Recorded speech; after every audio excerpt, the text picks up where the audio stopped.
Hello, and welcome to yet another episode of the Back to the TARDIS podcast, the podcast where we take a look at every single episode of the 2005 revival of BBC's Doctor Who. I'm Jeff. I'm Aurora. And I'm Mithra.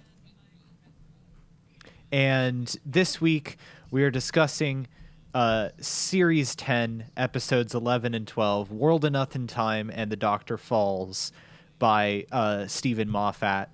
I'm going to make what may be a controversial statement, but I think as a two-parter and as a finale, this is the best one. I think Heaven Sent is a better single episode, but I don't think Heaven Sent and Hellbent are as good as these together. No, I straight up agree. You're just right. I mean, Cool. wow. Yeah. He got it. He nailed it. He did Like, it. this could straight up be an end to the series, and I would be happy Yeah, I for was that. gonna say.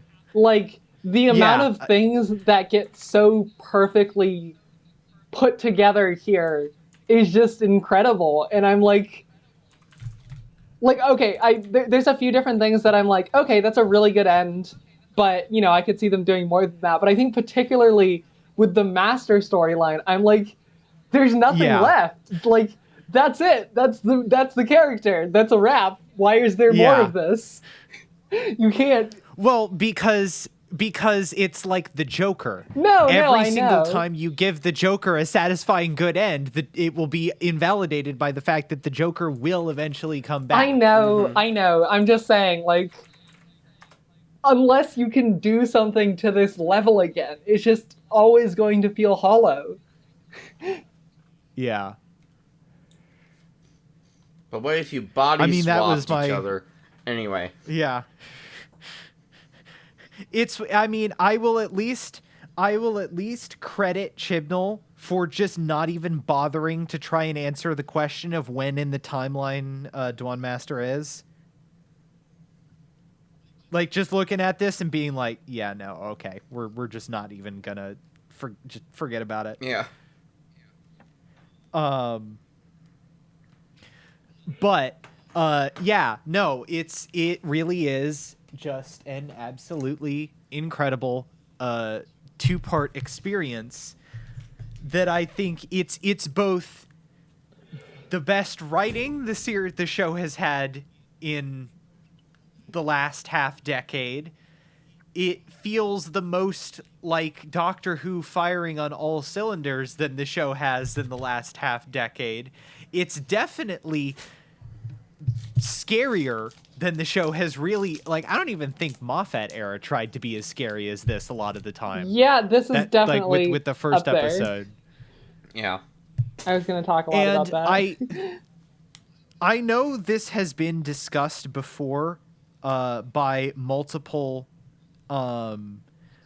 people, but I don't think it really came across until this viewing of how honestly, like,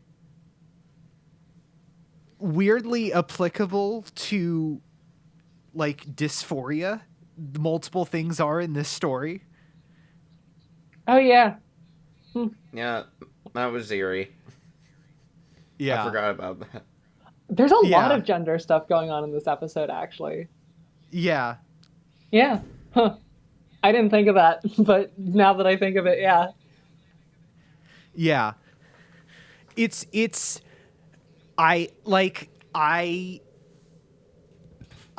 has always been a favorite, but I'm just really floored by how good the whole thing is, and I'm glad we're ending it here. Well, we have the next episode, but like it would feel really anticlimactic to go from all of this and then just jump straight back into into Chibnall. Like at least when Chibnall started, we had like hope. I don't know. Well, that and also like time. It wasn't like right after this. Yeah. Do you want to start from like the start of the episode? I feel like this is one we can really go through like part by part. Yeah. Yeah, I guess. I mean, so full disclosure, I just finished watching this like 10 minutes ago. So I'm still like amped up. I'm still percolating. Yeah, I'm percolating on it. Well, yeah. So what I will say, is that on the subject of this being a suitable end for the show, I think it is really funny how, at least maybe it genuinely was. I don't know what the behind the scenes politics was. Although actually, no, it definitely wasn't, because we knew about that Chibnall was stepping in like a good ways in advance. But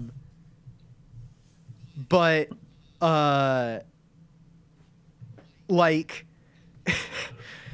this episode, which I don't think was written with the intent of being a finale to the show, is a better finale for the show than the most recent episode of the show, which absolutely was written by writers who were not sure that the show was going to continue until they were like mid to late way through filming. Yeah, that makes sense. That's pretty bad. And it's really fucked up, where it's like if Doctor Who ended where it would theoretically end in Power of the Doctor, it would be really, really anticlimactic. But yeah. Starting from the beginning, we immediately have the thesis statement of this is Michelle Gomez's episode, and we're all just sitting here watching it. Yeah, I mean it's a fun little setup, because it's just like, yeah, okay, we're gonna let Missy be the Doctor for this one, and she's hamming it up. Like those opening minutes are genuinely really funny, because Michelle Gomez is just like really leaning into it. And she's like, I'm Doctor Who. And they're like, and Bill has the whole like, no, but his name is the Doctor. And she's like, yes, I go, I'm the Doctor. And they go, Doctor Who? I'm saving time. I'm saving us minutes. I feel like that's Peter Capaldi. Like, so to explain this, Peter Capaldi is of the generation that he's very much like, no, his name is Doctor Who. And then someone like David Tennant is like, no, it's the Doctor. So I feel like that's Capaldi era getting one last dig in. Oh, and then right after that, she dabs. Yes. Topical. Like, of course. Okay, that and the Trump line are very dated, but I feel like you can tell this was made in 2017 because she's so obviously taking the piss that she's like allowed to do that. Uh-huh. Mm-hmm. Yeah. Yeah. Also, the line, these are my disposables, exposition and comic relief. And they're like, those are functions, not names. And she's like, no, they're genders. I love that line. Yes. Neo pronouns, xeno genders. Yeah. No, it's a great episode introduction. You can tell, like, obviously there's still like the Stephen Moffat script and everything, but like once an actor is like but in this a role is one of for the long cases enough, where he hits. Yeah, he hits, and the actor's been in the role long enough that they can like go off, and it just feels comfortable and natural. And like even the parts that are like arguably a little bit cringy, it's just like, yeah, but like you earned that. And it's nice to feel that way, like for a fully realized character, instead of like Amy and Rory, who like I love both of those actors, but by the end of their run, they were kind of just going through the motions of the characters. So it's good to see that like end up somewhere and be like cool. So yeah, Yeah.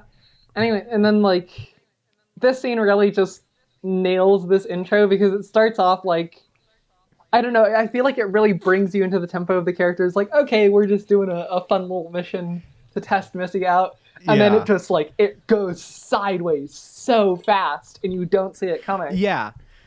Like we talk about sometimes of like Doctor Who like bucking trends and not doing what you'd expect. And I think that that's a good example of it where like we like you expect it, it's like okay, we'll talk out of it, and it's one of those situations where it's like actually no, we're going to be realistic this time, and that's just not going to work at all.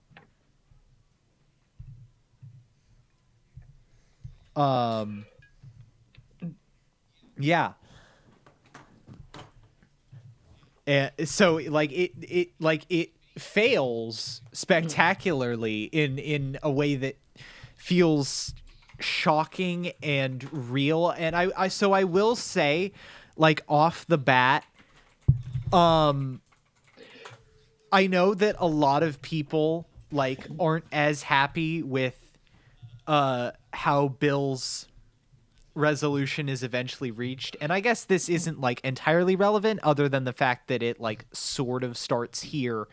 But for me, my opinion is I understand that part of this is because he'd already pulled that trick with basically every other major companion departure, and at this point it was starting to just feel like old hat. But in this particular case, because playing it straight would basically result in like fridging, I'm absolutely fine with the way that that ends for Bill. it turns out to be reverse fridging because then she gets to be immortal and live with her Yeah. lesbian girlfriend who is now sentient engine oil. Well, she also becomes Another win sentient for the engine oil. Sapphics, I guess. Yes, another win for the Sapphics. Weirdly enough, I think too. One of the novelizations, I think it was like a novelization for Twice Upon a Time, also states that they did actually like return to being human and like settle down and have a normal life and like die at a ripe old age. yeah. So yeah. But yeah, as I said, ultimately I think yeah, I'm glad they didn't fridge.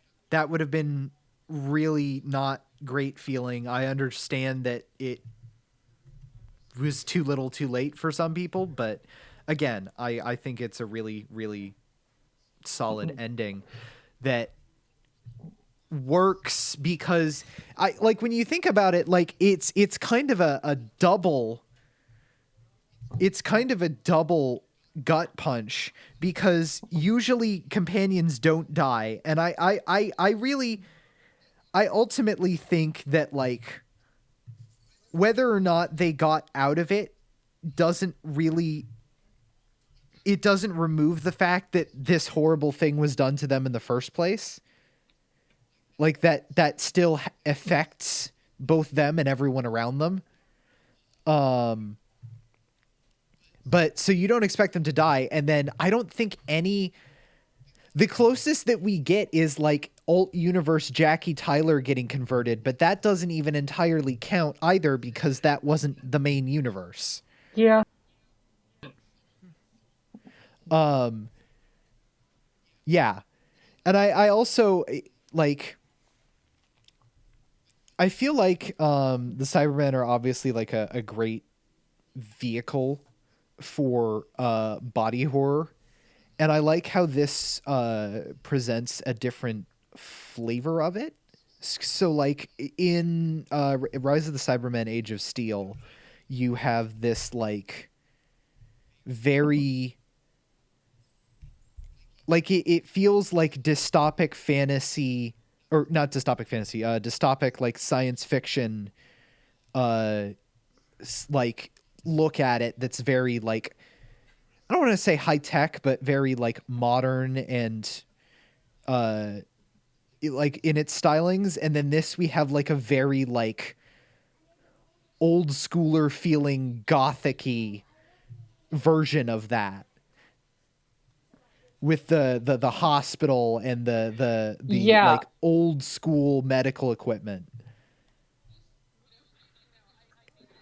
This, I think there's always been this sort of medical horror aspect to Cybermen, but I feel like this is the episode that really like Yeah. nails that more than the other ones. Because I know in Rise of the Cybermen, it's a Yeah. lot more sort of industrialized, but like it's like sort of a later industrialized version, whereas in this one it's a lot more like this medical industry kind of fashion, because you have later on you have them marching people into the hospitals and saying like, and then you have the earlier line about how they need to make sure that nobody knows what they're coming in for, because they don't want them screaming in the main part of the hospital. And the whole thing is just so terrifying, like genuinely. I think that because you have them first come up and get people and bring them back down, get Bill, I mean, and then just like that first scene where she goes into the room and sees them, and there's the one pressing the pain button over and over and over again, and then just like the casual way the nurse saunters up and she's like, "What's all that fuss then?" And she's like, "All right, let me help you out here." And then just like Bill comes and sees that she just turned him down. Yeah. Ugh. Yeah, and I think the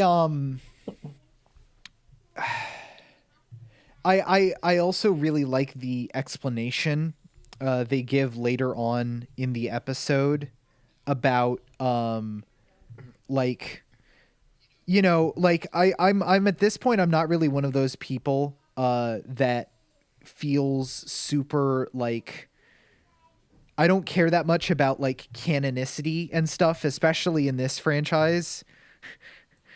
Except when it's the Timeless Child, but even then, that's not even as much of a canonicity issue as much as a like, it breaks a lot of the general premise of the show. But yeah, so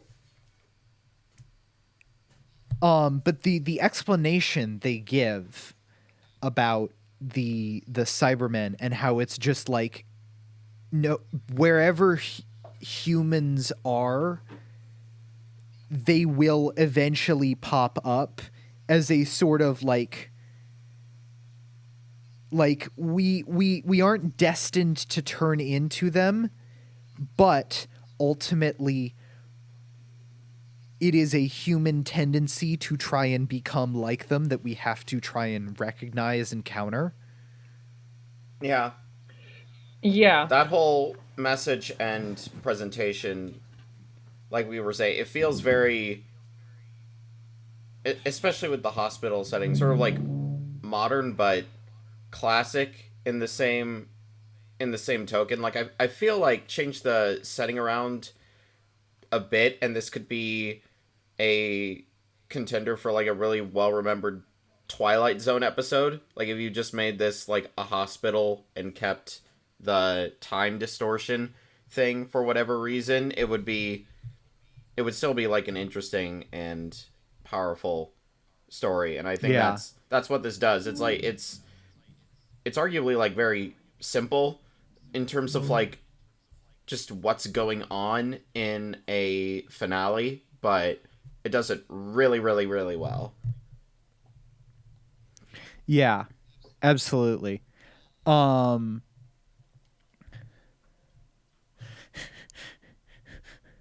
Yeah. And I think it like just going straight from Bill, like Bill's shocking death, into the flashbacks about him talking about him and the master's relationship, like all of those scenes are really, really good. Yeah, because it's a flashback where he talks about multiple things. He talks about his relationship with the master, and also like Bill is like, "Do you think this is a good idea?" And he's like, "Yeah." And she's like, "Well, just promise to keep me safe." And he's like, "Ah, well, I can't guarantee that." Sort of Yeah. glib. Yeah. And then it just cuts back to her face, and it's just like, "Oh." Yeah. Ouch. Yeah.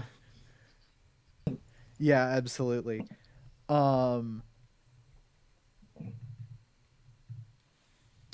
Yeah. And also I like it's really like the horror angle of this is firing on so many levels. Like when you also get into just there's like a space aspect to it too, with the black hole that's like this thing basically makes it so this one ship is entirely disconnected from the other end of it.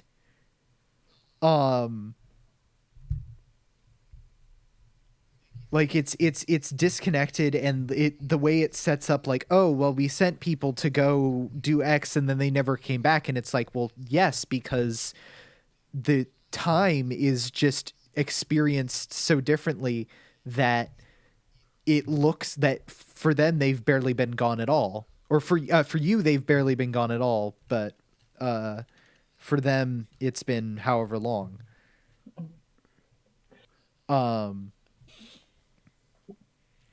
Yeah, I do think it's a little contrived that the doctor, upon realizing that, didn't immediately rush for the doors.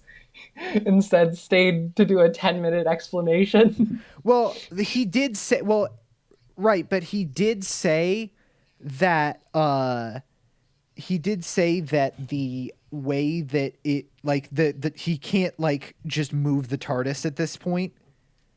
Like that won't work. Well, I mean, go straight for the lift. Oh, yeah. That's true.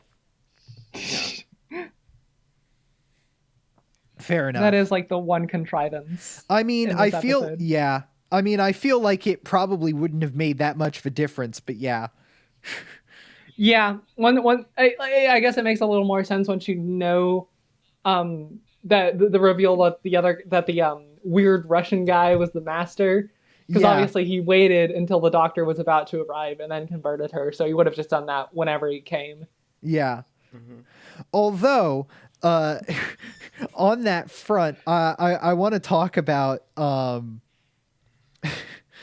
so like, I feel kind of bad for the people. I feel kind of bad for Moffat and such, because they totally spoiled. Like the BBC totally spoiled that big reveal in the marketing. Which, like, that sucks. Like they spoiled it.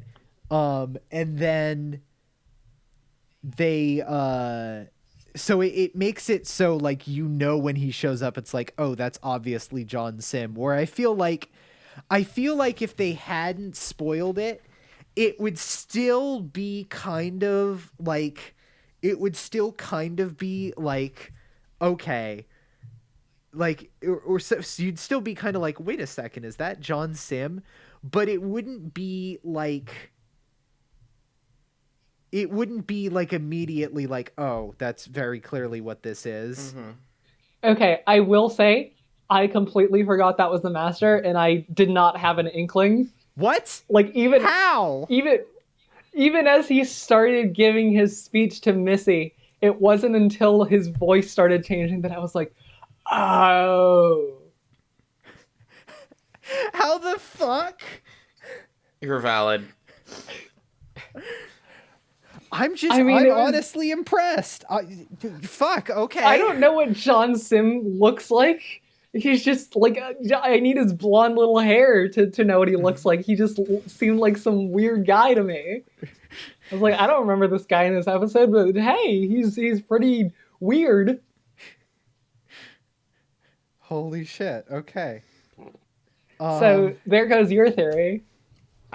I do wonder. There's probably. Well, no, it backs my theory up because I said you'd maybe have the inkling of like, hang on, that guy looks like John Sim, but like it wouldn't immediately be like, oh, that's very clearly like it's very obviously him because the BBC already spoiled the fact that he was going to be in the episode. Did they also spoil that it was going to be Cybermen? I think so. Yeah. Yes. Yeah. See, that's also a shame because like.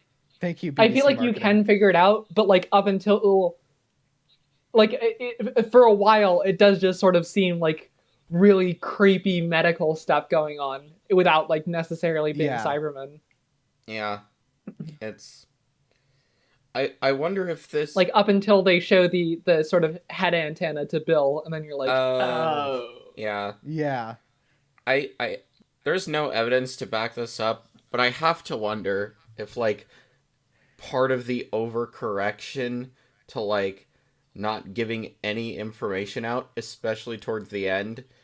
Towards the end, we know why that happened. They didn't know if the show was going to continue, but like in the beginning, just being like so tight-lipped about it from the fact that like people complained about the opposite beforehand and they just happened to like overcorrect. Yeah. But like I don't know.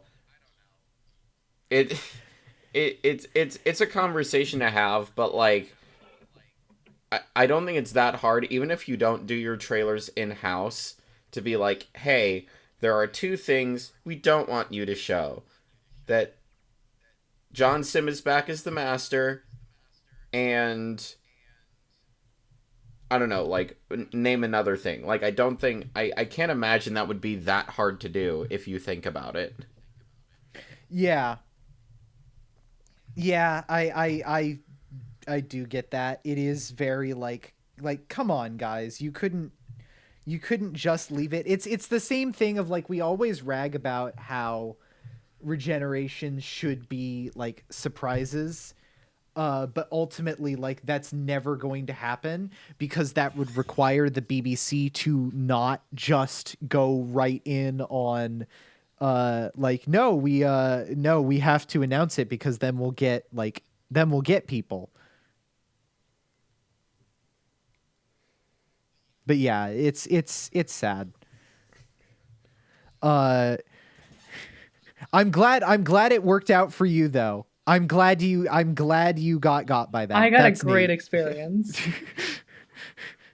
You really had the ideal experience with this one, I think. Yeah. I mean, I knew there was the Cyberman coming, so that was another thing.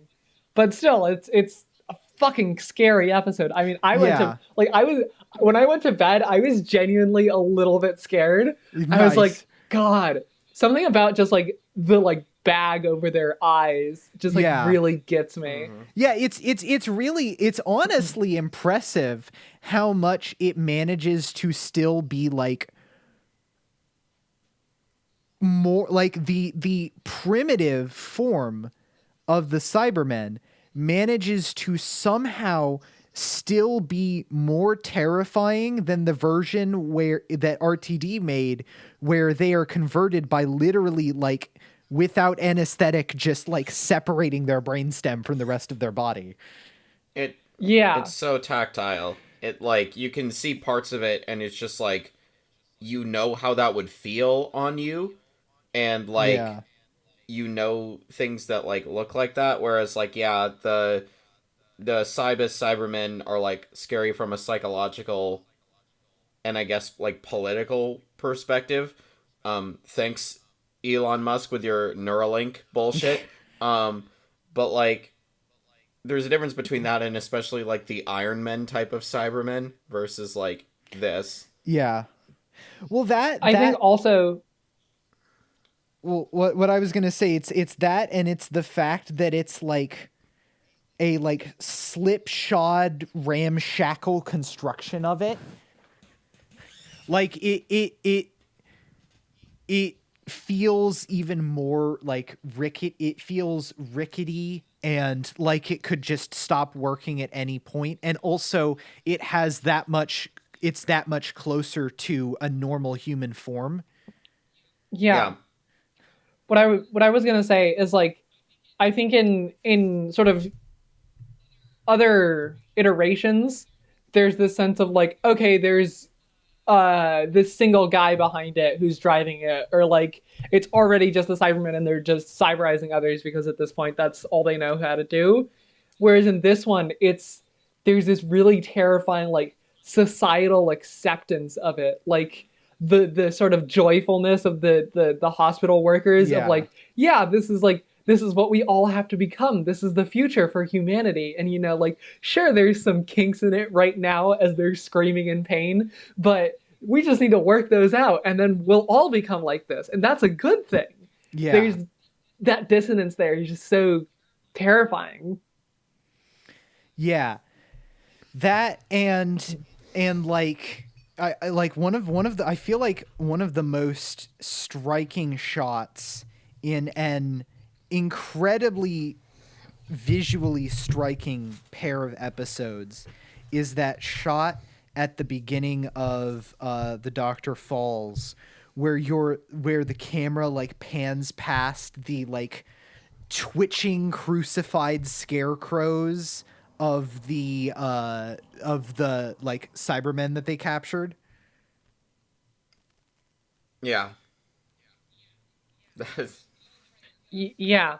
Oh, right. The other thing I was going to say is just like they really sell the movements of it.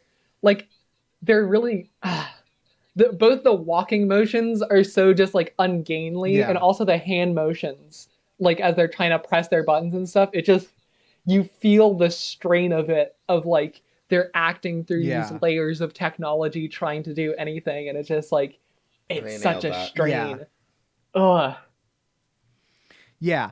No, it's incredible. And again, hats off to Rachel Talalay, who is, so great that she was the first person that we heard was like the 2023 stuff is going to have multiple directors, but she was the first person that was like, oh, she's like the first one that's like directing. Like RTD like immediately got her back, which was good. It's a really smart hiring decision because she's one of the best. I mean, when your pedigree for your pedigree for directing is like this and Heaven Sent, it's like, no, we should keep you around at all times.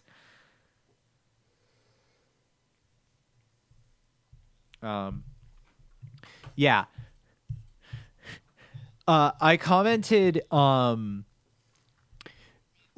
I commented this in the chat with Razor being the master, and the way that they like the way that they do that, he like sets this up and like befriends Bill and then betrays her. And then the way he acts about it to the Doctor is like, lol, I got you in this epic prank, bro. Like I commented like, it's really funny how the way that the master or specifically the Sim Master acts in this episode is like an incel with a prank YouTube channel. Okay, when you said the stuff about how there's sort of like gender stuff going on in this episode, I really think the dynamic between Sim and Missy is so much like trans girl and her shitty pre-transition self. That hurt. It's so good. Yeah. Yeah. I don't think there's some utilizations, particularly like in the second half of like John Sims Master, where it's just like, why would you give him that kind of dialogue? Like, why would you do that? But here. Yeah, he's a little bit over horny in places, but I think it works as a contrast. How I think bringing him in does work as a contrast. That was a really good choice to show how much Missy has changed by literally being confronted by, like, I feel like even the classic masters weren't as just unhinged evil as Sim is. Yeah. It's Yeah. interesting to see him like this too, because it's like post drums and everything, he still clearly has that like inclination to be that way, but Yeah. he can have it under control too. Like he can direct it more, which is even more. Plus the I don't know if we've ever said before, at least for me, this is my favorite Sim appearance, not just like acting wise, but in terms of like how he looks. Like yeah, he does look, he looks very, very much like a he looks like kind of a, you have like the Sim appearance, but like the facial hair and clothing is much more like classic master, with the goatee and the black formal dress. Also, it's interesting, like, he is still like, it's still, you can it's still within the bounds that you can be like, okay, this is the same character, but he is written very differently in this than RTD wrote him, in a really interesting way. Yeah, I do think you can chalk that up to him being like older. Like I think it gets away with that, especially just because Sim looks older. Yeah, definitely.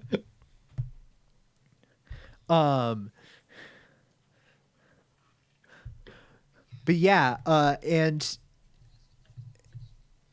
like it would be really easy, I think, to make Bill's cyberization feel very like not great, and like the character was fridged and just be for cheap shot, like just for be for cheap horror. But the way that, like, I really appreciate that they convert her by the end of the first episode and they have that be the cliffhanger, but then they keep going with that for like the entire episode and explore that in a really good way. And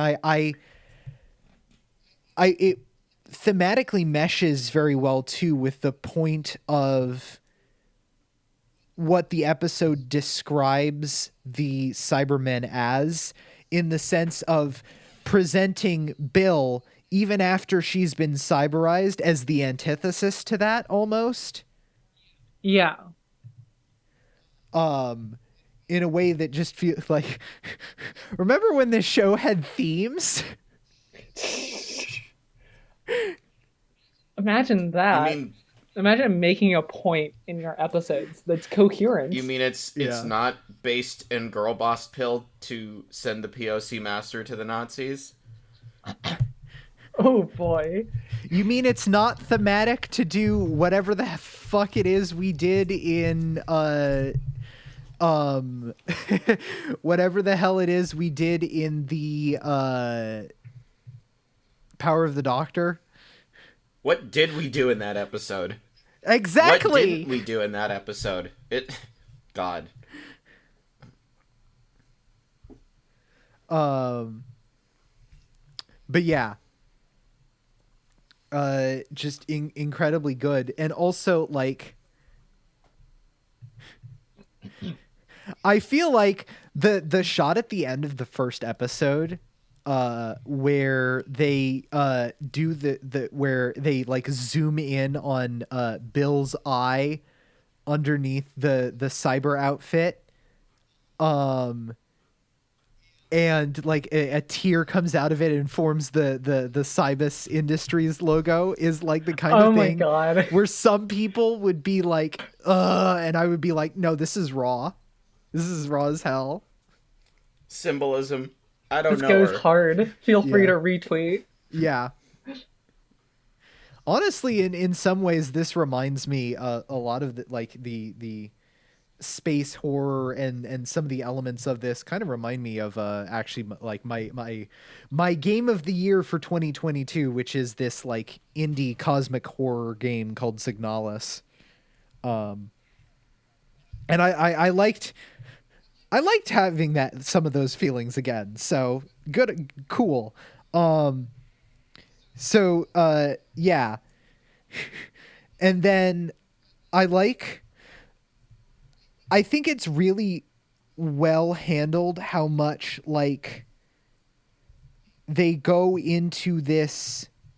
The episode is very much structured around this idea of not until the very, very, very end do you have any idea of what side Missy is on. And you get this, like, they manage to really tease that out until the last possible moment in terms of like what is going on here. Who is she actually siding with? Has she actually changed? Mm-hmm. And part of that is definitely a testament to how just absolutely spectacular and incredible Michelle Gomez is. Absolutely. Like, goddamn. There's that scene where the sim master sort of gets owned, and then she frees the doctor and she was like, "Oh, I was with you all along," and then he like, it's very obviously like a Missy quip or whatever, but then he's like, he grabs her wrist and he's like, "No, I need to know. Are you serious? This is important. You can't just like brush over this." Yeah. And she just gets this like subtly panicked look on her face and she's like, "I don't know." Yeah.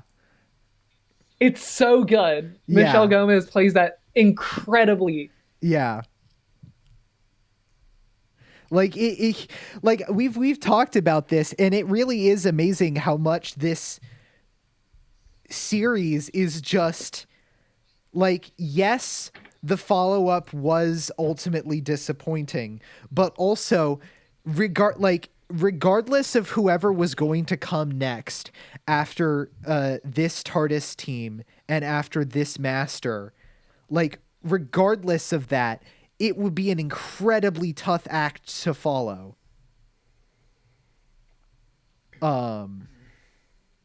So yeah, just played perfectly. And like, yes, yes, the Sim Master is to some extent the weakest link in this. And that's just kind of that's just going to be what it's going to be. But like, he's the weakest link, but his appearance in the episode still is extremely well handled.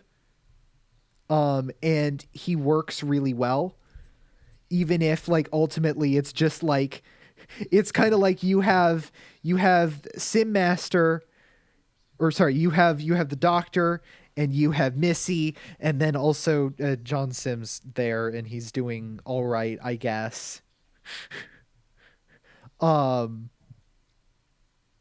But yeah, no, just absolutely incredible. And I love the scenes in the barn with Bill, and like the really ingenious use of framings to kind of like hop back and forth of like, okay, so this is Bill's inner perception of Bill. So you just see like Bill there normally, and then like the camera will like pan around behind an object, and they will use that to mask the cut where they cut to the version of the scene where the Cybermen's standing in. And just woo.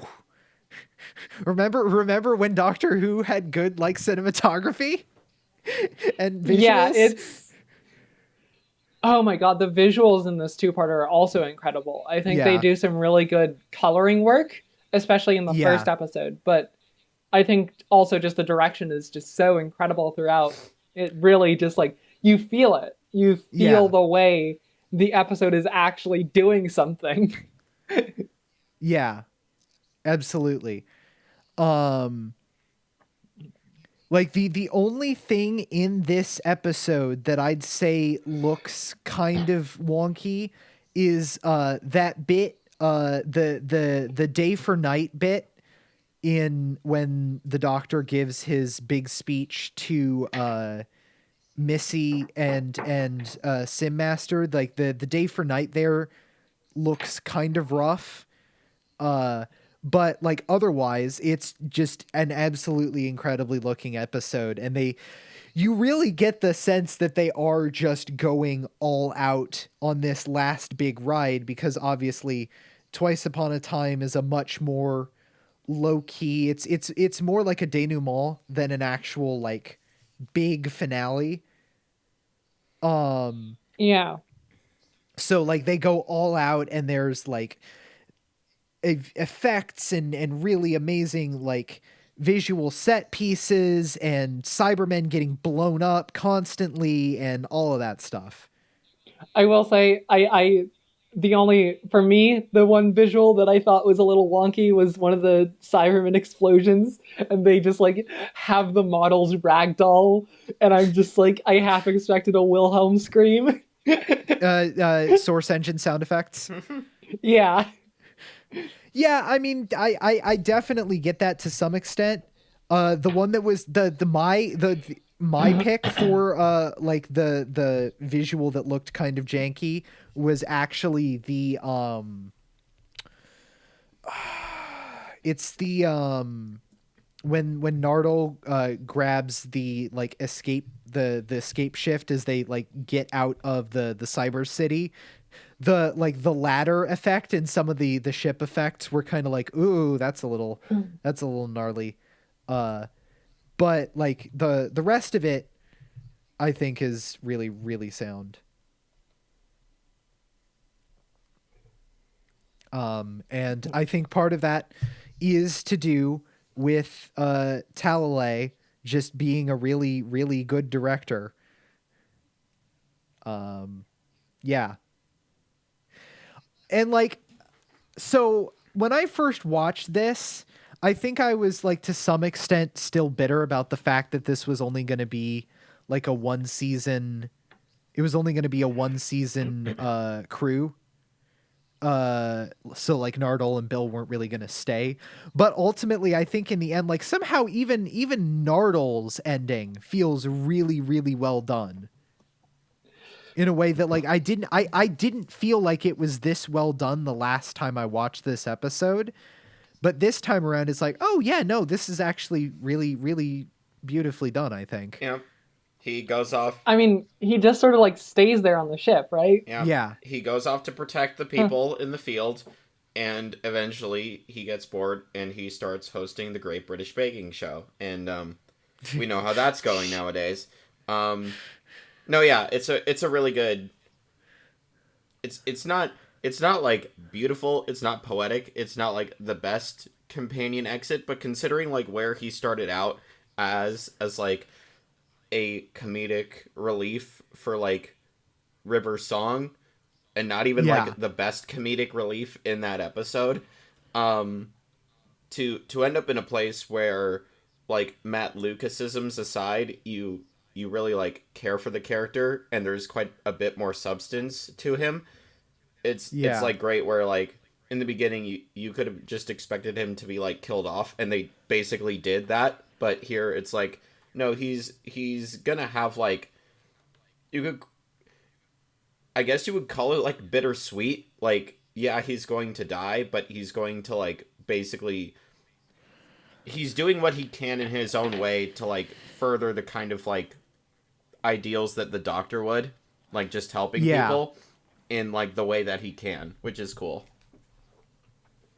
Yeah, absolutely. It's yeah. I really, really appreciate the way that like it's all handled, and I didn't really like. I wasn't expecting much from this. Like I've seen this before, and I didn't really like the way it was handled before, but it somehow like really works, I think. Yeah. And then like, yeah, the way we alluded to this, but just like the way that the master arc is resolved is just pitch perfect. It it ultimately adds a very real sense of tragedy to the episode because like ultimately the doctor never knows that Missy was actually genuinely always on his side to the very end. Yeah, it just ends there. Yeah. Yeah. And it's really poetic too because it means that Missy has this closed loop of Yeah. herself. She creates herself and she ends herself Yeah. in the same moment. And it's ultimately it manages, like, the master is a character that's very hard to redeem, I think. And this Yeah. kind of does it in the sense it's like it's not as immediately hokey as the usual, like, oh, they sacrificed themselves, so it's all fine. There's layers to it of like ultimately they did the right thing, but the person that they did it for will never know. And ultimately it took them in the process, and they were taken out by, they were ultimately destroyed by by their own actions. Mm-hmm. I think that that comment is really interesting to me that they did it without the doctor knowing, because in a way that is, she becomes like the doctor without witness, without That reward. Yes, exactly. That is absolutely intentional. Yeah.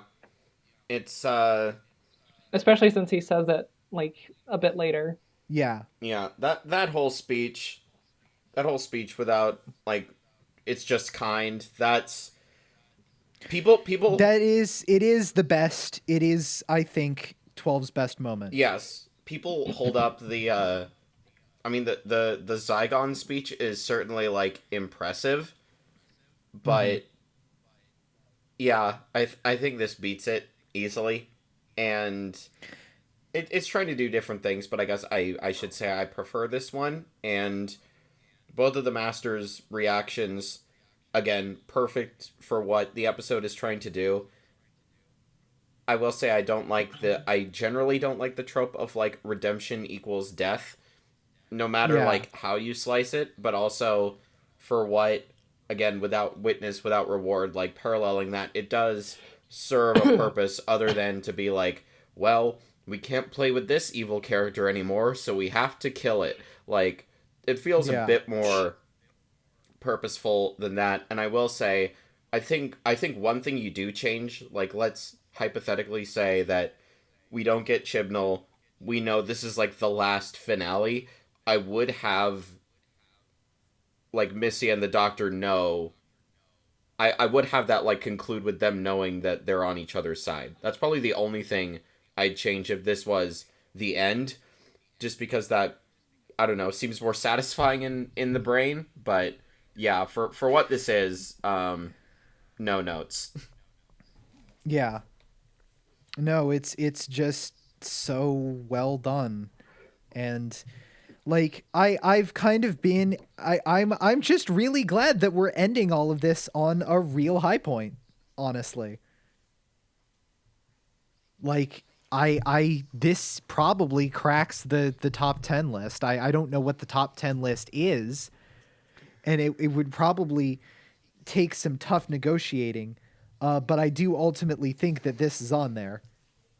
Absolutely. Um and this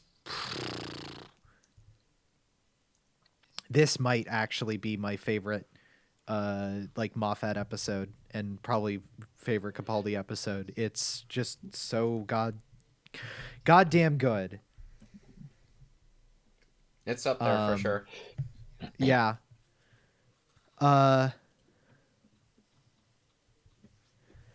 So yeah. Um it's going to be interesting seeing it's going to be interesting seeing the Twice Upon a Time, because I don't think I've ever watched it. I think I've seen it like once or twice, but not recently. And it's really going to have to depend on how good I think it works as a denouement. But like, it almost makes it like that. Like when the first Doctor does eventually come out, it's just kind of like, oh, okay, right, we're getting back into the usual. Okay, Womp womp. yeah. Like it does almost feel kind of like disappointing when we get back into the usual flow of things. But oh well. Um at the very least, it's good right now. And I'm glad for that. So yeah, honestly that's about all I have to say on this one. I've kind of run out of superlatives to give it. Yeah. I guess one thing I missed is it's a very minor thing, but again, the whole having Bill's own like image of herself still be herself and not the Cybermen. It's gives dissociation vibes, and that's Yeah. interesting. There's a lot in this episode that's interesting for Yeah. gender and identity stuff. Yeah. As we've said, so that's a neat little thing, I guess. And yeah, I think there are well I'll talk about it in the review, but yeah, this was a treat to go through. I would say definitely the best Moffat finale as a whole, you know, isolating stuff from like Heaven Sent and everything. Yeah. Absolutely. Yeah. Just what an incredible finale. So yeah, I guess let's move it on to ratings. So yeah, this episode I think just really encapsulates why we wanted to do this show to begin with. It's just an incredible tour de force from beginning to end. And one of Moffat's best work, and I love this era of the show. I love this cast. It's just breathtakingly good. It's an S tier. Yeah. This finale is so very very good. What it's doing with the Cybermen, what it's doing with the use of its like sci-fi setting and tropes. So many of the actors, Michelle Gomez, just like go off, Queen. Yeah. Just, yeah. Bill and Nardole. We see them again in the Christmas special, but again, if that very much feels like a, I don't want to say like fan service moment, and I haven't rewatched it, so maybe I'll change my mind. But this feels like a good like conclusion, or like a conclusion to their characters as we see them like on the screen. Just a lot of that stuff really works well together.